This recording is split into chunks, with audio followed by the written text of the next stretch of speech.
பாரதிய ஜனதா கட்சியின் முன்னாள் மாநில தலைவராக இருந்து தமிழக மக்களின் பேராதரவை பெற்ற முன்னாள் IPS அதிகாரி திரு கே அண்ணாமலை அவர்கள் பாரதிய ஜனதா கட்சியிலிருந்து தன்னை விடுவித்துக் கொண்டிருக்கிறார். கடந்த 3 தினங்களாக டெல்லியில் இருந்து அந்த அறிவிப்பு எப்பொழுது வரும் என்று கட்சி நிர்வாகிகளும் பொதுமக்களும் காத்திருந்தனர். இன்று பகல் 12 மணி அளவில் அவர் தனது மனதை திறந்து எதிர்காலத்தில் தமிழகத்தில் என்ன நடவடிக்கையில் ஈடுபட போகிறேன் என்று சமூக ஊடகத்தின் வாயிலாக மக்களுக்கு தெரிவித்திருக்கிறார்.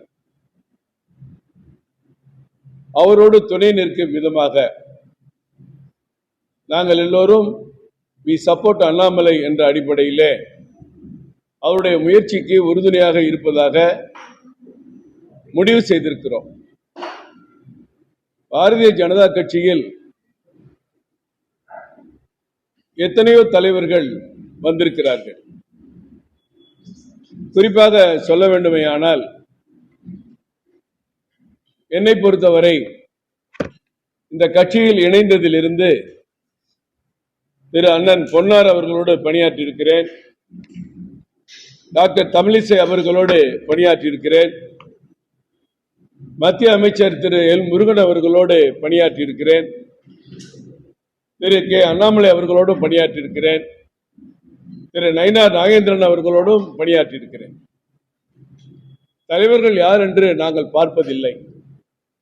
கட்சி என்ன கட்டளையிட்டதோ அதை 100% முழுமையாக செயல்படுத்தி இருக்கிற ஒரு சாதாரண தொண்டனாகத்தான் நாங்கள் எல்லாம் பணியாற்றி வந்தோம். ஆனால் மற்றவர்களுக்கும்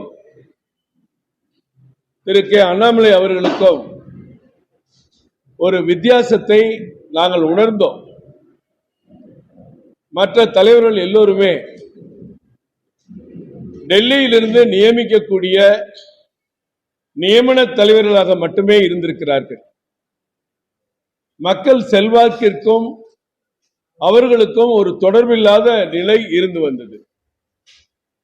ஆனால் திரு அண்ணாமலை அவர்கள் தலைமையேற்ற பிறகு அவருடைய விறுவிறுப்பான நடவடிக்கைகளால் எதிர்க்கட்சியாக இருந்து சிறப்பாக செயல்பட்ட காரணத்தினால் ஆளுங்கட்சியினுடைய தவறுகளை சுட்டிக்காட்டி கேள்வி கேட்டு மக்களிடம் ஆளுங்கட்சி செய்கிற தவறுகளை கொண்டு செல்கிற காரணத்தினால் எல்லா மொழிகளிலும் பேசக்கூடிய எல்லா திறமைகளையும் படைத்த ஒரு பல்துறை வித்தகராக இருக்கக்கூடிய அண்ணாமலை அவர்கள் மக்கள் செல்வாக்கை பெற்றார்கள். அந்த சூழ்நிலையில்தான் தமிழகத்தில் கிராமங்கள் வரை குக்கிராமங்கள் வரை இளைஞர்கள் மனதில் பிஜேபி இடம்பெற்றது சொன்னால் அதை யாரும் மறுக்க முடியாது. அப்படிப்பட்ட ஒரு ஒற்றை தலைமை பாஜகவிலே ஏற்படுவதற்கு வாய்ப்பு இல்லை. ஏனென்றால் டெல்லியில் இருந்து நியமிக்கப்படுகிற தலைவர்கள். அப்படிப்பட்ட திரு அண்ணாமலை அவர்கள் பதவியிலிருந்து அவர் மாற்றப்பட்ட பொழுதும் கூட தொடர்ந்து இந்த 18-20 மாதங்களாக கட்சிக்காக பணியாற்றி இருக்கிறார். எல்லா வகையிலும் யோசித்து தமிழகத்திலே ஒரு மாற்று அரசியலை உருவாக்க வேண்டும். ஒரு குடும்பத்தில் ஒரு MLA MP உருவானால் அடுத்த முறை வேறொரு குடும்பத்திற்கு அந்த வாய்ப்பு செல்ல வேண்டும். நிரந்தரமாக ஒரே குடும்பமே MLA MP-யாக இருக்கக்கூடாது. இளைஞர்கள் அரசியலை கற்றுக்கொள்ள வேண்டும். புதிய சிந்தனைகள் உருவாக வேண்டும்.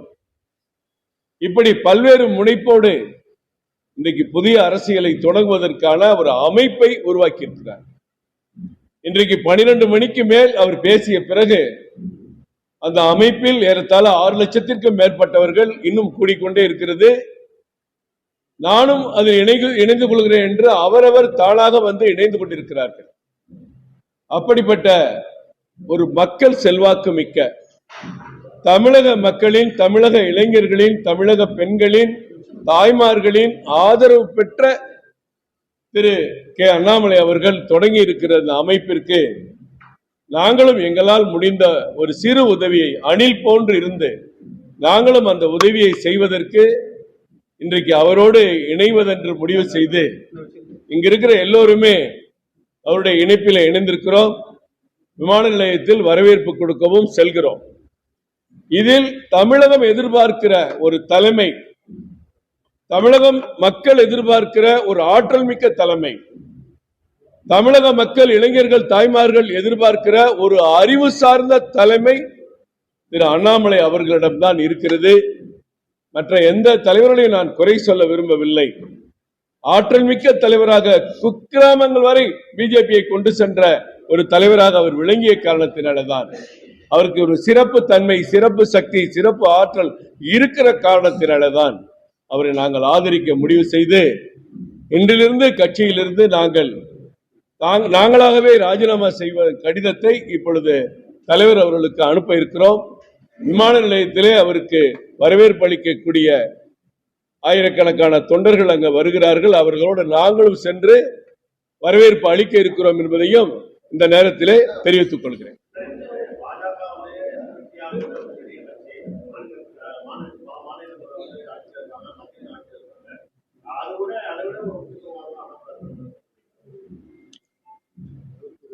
எல்லா ஊர்லயும் எல்லா சக்தியும் வேலை செய்யாது.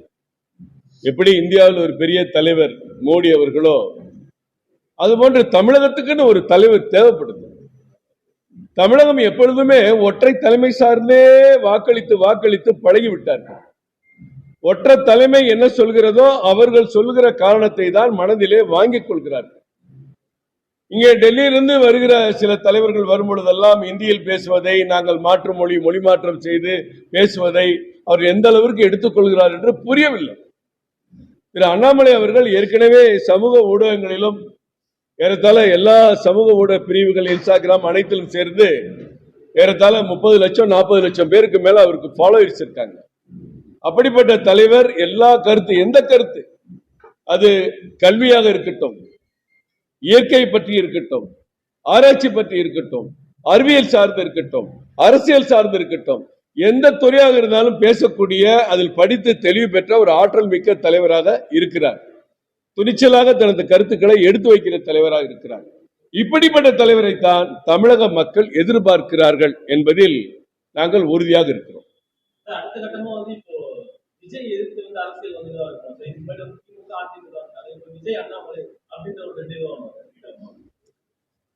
விஜயை எதிர்த்து அரசியல் இருக்காது. ஆனால் விஜய் ஆட்சியை எதிர்த்து இருக்கலாம் இல்லையா? இன்னைக்கு எல்லா கட்சியும் அதான் செய்வாங்க. இந்த ஆட்சியில் நடக்கிற தவறுகளை சுட்டி காட்டுவது ஜனநாயக கடமை. அது மற்றவர்களை விட ஜனநாயக கடமை, அது ஆற்றல் அண்ணாமலைக்கு அதிகமாகவே இருக்கிறது. தனிப்பட்ட விஜய் அல்ல, அவருடைய ஆட்சியில் நடக்கிற தவறுகளை நிச்சயமாக அவர் சுட்டி காட்டுவார், அதை கண்டிப்பார் என்பதில் எல்லா கட்சியும் செய்யறது அவர் நிச்சயம் செய்வார். அவர் இன்னும் கொஞ்சம் மாற்றமா இளைஞர்களோடு இணைந்து ஒரு அரசியல் பயணத்தை மேற்கொள்ள இருக்கிறார். வழக்கமா ஒரு வேட்டி சட்டையை போட்டுட்டு ஒரு 50 பேர் பின்னாடி நடக்க முன்னாடி போக அப்படிலாம் இல்லாம ஒரு சாதாரண சாமானியனா நம்மளோட எழுந்து எல்லாரோட இணைந்து செயல்பட போறான்னு நான் நினைக்கிறேன்.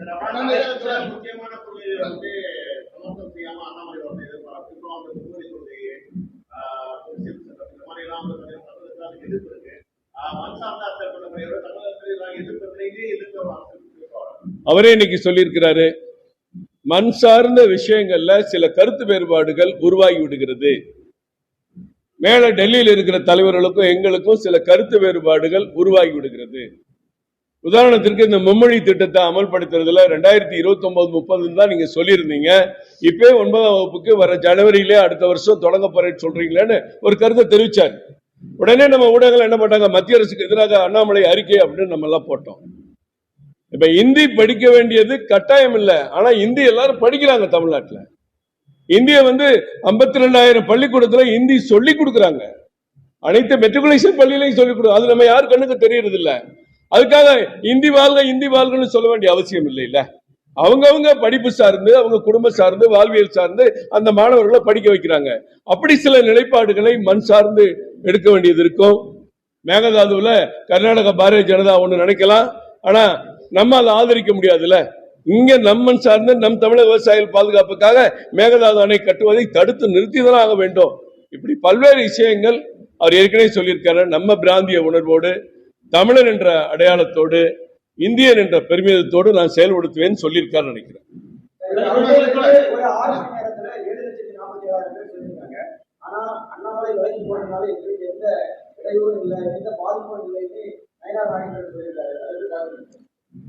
நயனா நாகேந்திரன் அந்த கட்சியினுடைய தலைவர் என்ற அடிப்படையில் அப்படித்தானே சொல்ல முடியும். அவர் சொல்லி இருக்கிறத பத்தி நான் என்ன கருத்து சொல்ல முடியும்? எல்லாரும் போறாங்கன்னு சொல்ல முடியாதுல்ல.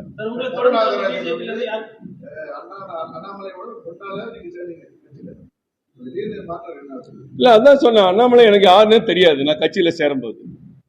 அண்ணாமலை அவர்கள் கமலாலயத்துல ஒரு முறை நான் இருக்கும்போது அங்க மதிய நேரத்துல வந்தார். அவங்களோட வந்து நான் சாப்பிட்டு உட்காந்து சாப்பிட்டோம். அவர் ப்ளூ ஷர்ட் போட்டிருந்தார்.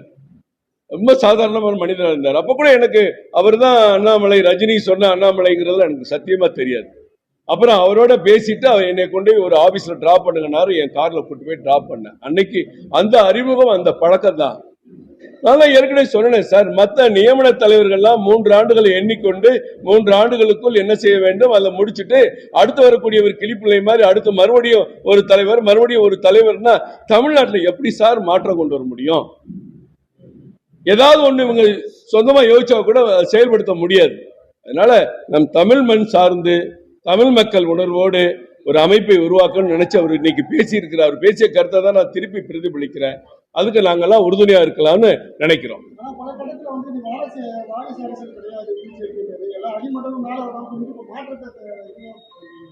திருப்பி சொல்லுங்க.